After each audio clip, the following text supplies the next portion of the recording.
Well, good evening, folks. It's Joseph here again, um, coming to you live. Today is, oh gee, forget the day now. March 29, I believe. March 29, 2026. I am here in Hamilton, Canada. Let me just check to make sure that my feed is working.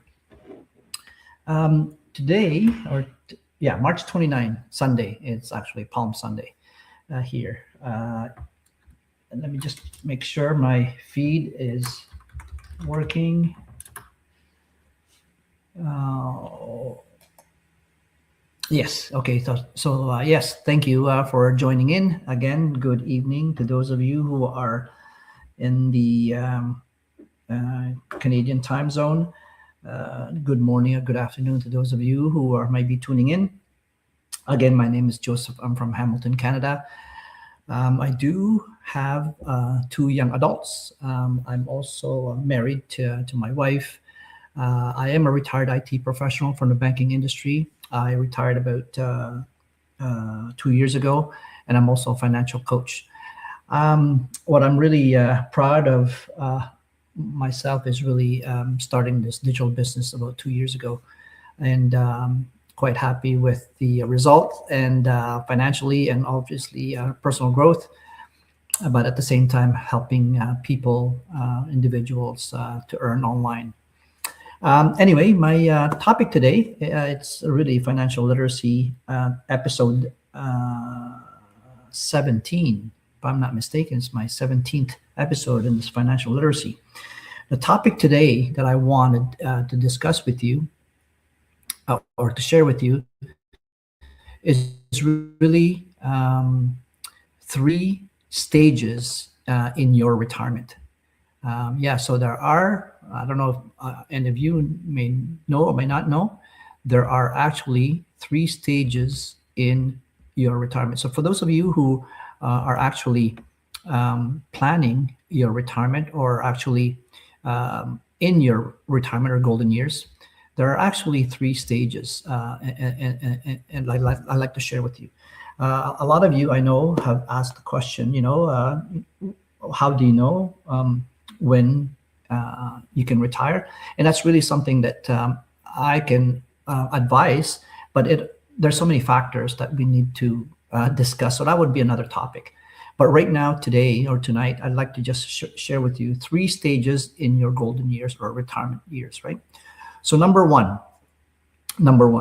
is what we call go-go years. Go-go years typically ranges from the age of, in Canada, you retire early, age 60, to maybe age 70 or so, right? But you can retire as early as 60 and start getting your government pension or company pension. But that is your go-go years, 60 to 70. 60 years old to 70 years old. And what that means is, go-go years is typically the years that you spend a lot of money in terms of achieving your goals. So, I mean, when you're young, you may want to travel. You're still very mobile. You can go places. You can take a cruise. You can go travel. Take your family somewhere. These are the years that you should be spending a lot of your money because you have worked so hard for so long, and you sort of deserve, to you can say splurge or treat yourself and your spouse to explore the world, or you could do whatever you want, whatever hobby it is. But typically, the go-go years are the years that you are very, very active. Okay, these are the years that you want to spend as much time as you can for yourself because you deserve it. You deserve it because after working for so many decades or so many years, you deserve that. You can call it gift, gifting yourself for anything that you want to do. Like I said, your goals, whatever it is, travel. You go to Europe, go to Asia, Hawaii, whatever, United States, whatever, Canada, parts of Canada, whatever. These are your go-go years, right? And typically, again, this is where you spend a lot of your money. So that is the first stage, go-go years. So typically, like I said, 60 to 70 years old, It could be, you can say 64 to 74 or whatever, 70. That could be your range, but it's typically those years, the early years, right, in retirement. Excuse me. Then yeah, so go years is the first stage. Then the second stage is your slow go years. And what does it mean, right? Slow go years is typically, as I mentioned, 70 maybe to 80 years old, or even you can say 65, 66 or 67, all the way to maybe early 70s. This is the stage where it's like slow go years for you, meaning you're less mobile, right? Just think about it. You're less mobile. And this is the time where you're probably not wanting to travel as much. Number one, because you're sort of slowing down, and number two, of course, when it comes to expenses, and so you want to sort of taper down on your expenses and maybe save more for medical expenses down the road or so, right? So this is typically your slow go year. So rather than traveling, twice a year, maybe this time travel once a year or once every 2 years or so. So this is your slow go years. And typically, like I said, it's really tapering down on your travels. And by all means, don't forget that whenever you travel, you have to buy travel insurance. And typically, airlines do not cover anyone at 75 years old, I believe. Yeah, 75 years old is when you run out of your benefits, even from your work or from your corporation or company that you used to work for. At the age of 75, you typically have to buy travel insurance independently, right? So this is sort of your slow go years.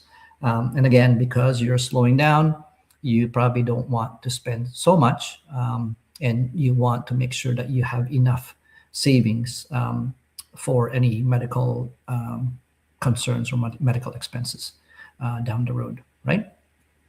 And then the third stage is really what people call it the no-go years. No-go years is typically when you are about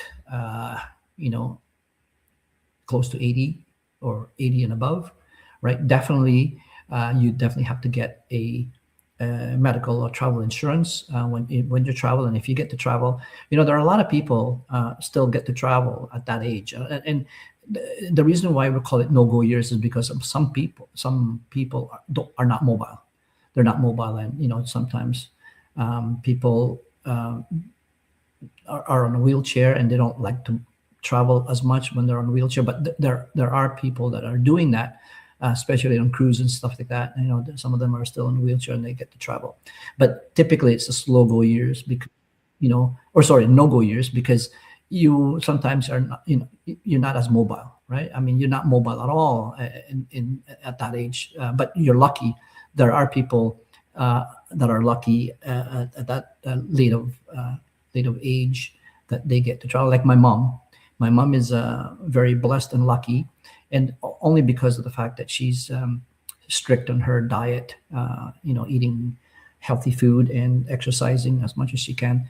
But typically, at this age, you run into some, medical issues or physical issues, right? So that's why we sort of call it no-go years. And this is the year where you don't really spend so much money traveling or doing anything, and sort of restricting you for like mobility wise. But my mom, who is 87 years old, very blessed and lucky that she gets to travel. But again, she's one of those lucky ones to get to travel.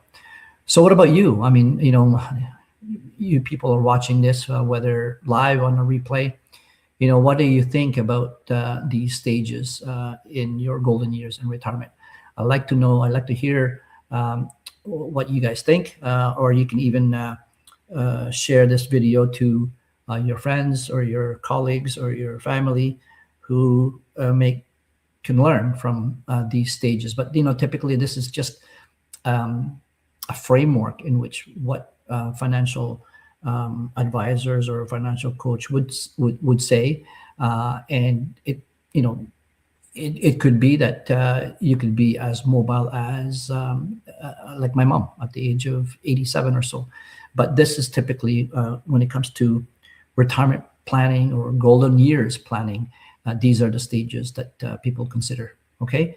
Well, that's all I really wanted to share with you tonight. If there are any questions, by all means, comment them below. But like I said, if you guys want to share this to anyone, your friends or whoever, by all means, do so. Just share the video and perhaps maybe comment and give me some feedback as to what else do you want to learn when it comes to retirement planning and financial planning.